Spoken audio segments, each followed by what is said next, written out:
Today, we're tackling the 7th domain in Assassin's Creed Shadows. This time, the Shipbreaker Domain will be generated. In my opinion, the challenges here aren't too difficult. In previous domains, everything was much harder. The only challenge is the Nightmare difficulty setting. Next, I'll show you a list of the perks I purchased with mod coins before starting this domain. Next, I'll briefly show you my gear and the build I'm currently using. I'll leave links to this build in the comments and in the description. You can also see the link in the top right corner.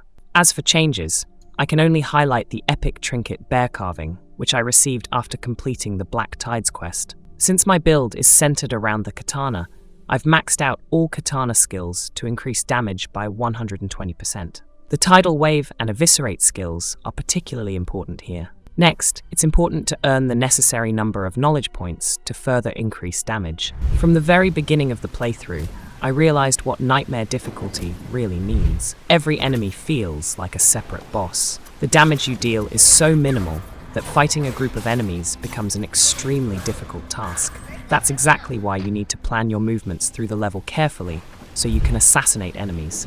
This is the only quick way to eliminate them, and if you're spotted, don't engage them in combat, just run to a safe spot.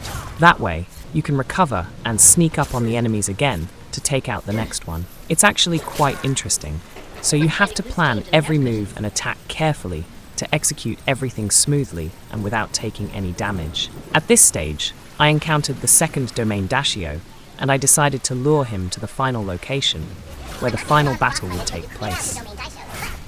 There's plenty of space here, and there aren't any obstacles in the way.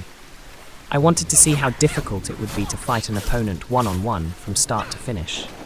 To be honest, I didn't expect it to be this hard. I significantly shortened this battle in the video so as not to bore you with this fight, but in reality, the damage I'm dealing is so minimal that the battle drags on for ages. I had planned to get through the fight without taking any damage, but I didn't manage it.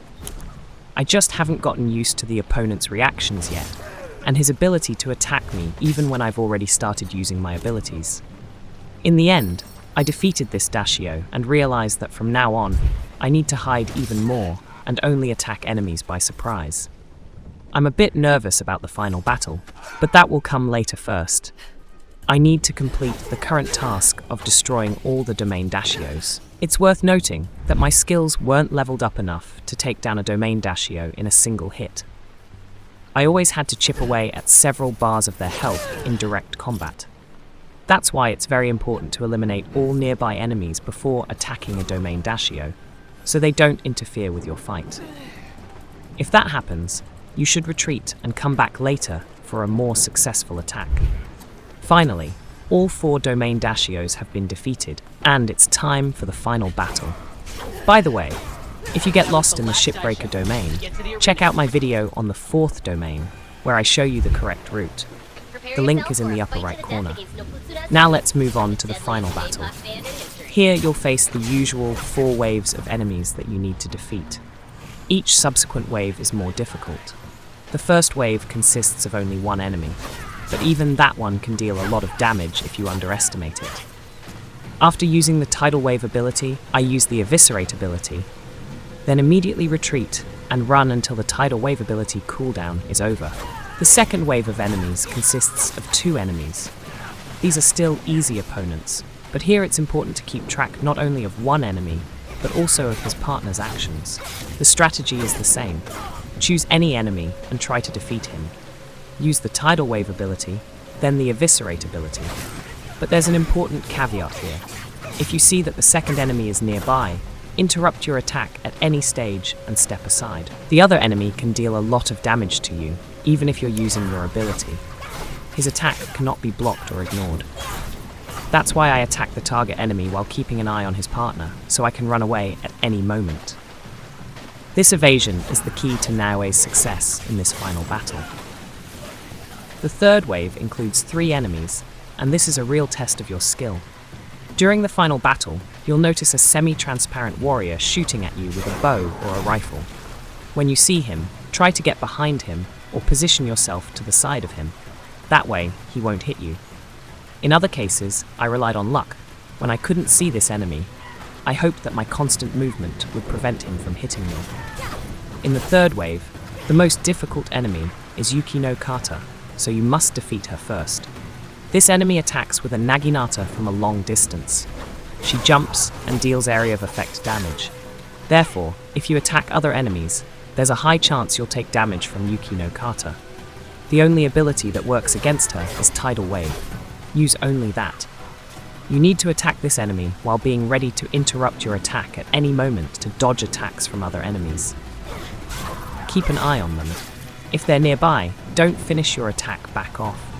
Yuki no Kata actively dodges Tidal Wave, but she still takes damage, and her dodging allows you to move a few meters away from the other enemies. It's a long process.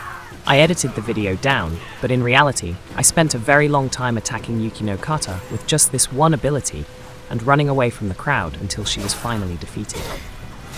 From here on out, it's pretty simple. Just stick to the strategy you've been using so far. You only have 2 enemies left, and they're not as tough as Yuki no Kata. Don't forget about the Translucent Archer. Against these 2 remaining enemies, I use both the Tidal Wave and Eviscerate abilities. You'll still need to run around a lot while your abilities recharge, but the process is much easier. Finally, the 4th wave of enemies consists of 4 opponents. In fact, it's a carbon copy of the 3rd wave. I didn't find it any more difficult. So, if you did everything right in the 3rd wave, you'll be able to do the same in the 4th wave. Of course, having 1 extra enemy makes the task a little harder. Also, by the time the 4th wave rolls around, you probably won't have much food left to restore your health, but with a few tries, you'll definitely pull it off. This is my 5th battle against these opponents. I lost all the previous ones, but I plan to win this one. First, of course, we'll attack Yuki no Kata. Note that she uses her ability sometimes once, and sometimes twice in a row. You need to wait until she uses her ability a second time, and then you can attack her with Tidal Wave. The damage you deal is really low, but strike by strike, you're getting closer to victory. Just be very careful. Land a few hits, and immediately retreat so you don't get hit by the other enemies. I have to admit this is a tough challenge. You really need to show patience and composure here. Overall, the whole battle takes me quite a long time, but for my build, this is the only way to win as Naoe. I know that Yasuke handles the domain challenge more easily, but I want to win specifically as Naoe. That's why I keep attacking with short strikes and retreating immediately. My build lets me quickly replenish my adrenaline, so my abilities are always ready to use, even with the small number of strikes I land. To be honest, I didn't expect this attempt to be successful. After taking damage yet again, I didn't even want to restore my health. At that moment, it seemed impossible to win this attempt. But later, when I finally defeated Yuki no Kata, I realized that from there on out, it was just a matter of technique. The last 3 opponents are much easier. Still cautious, but now more aggressive, I put my skills to use. This allows me to take out my opponents one by one. By that point, I'd even forgotten about restoring my health and simply wasn't paying attention to it. This domain really captivated me with its complexity and the challenge it presents. I had to work hard to pass this test, and I realized that it's going to get even harder from here on out. This is both intimidating and intriguing.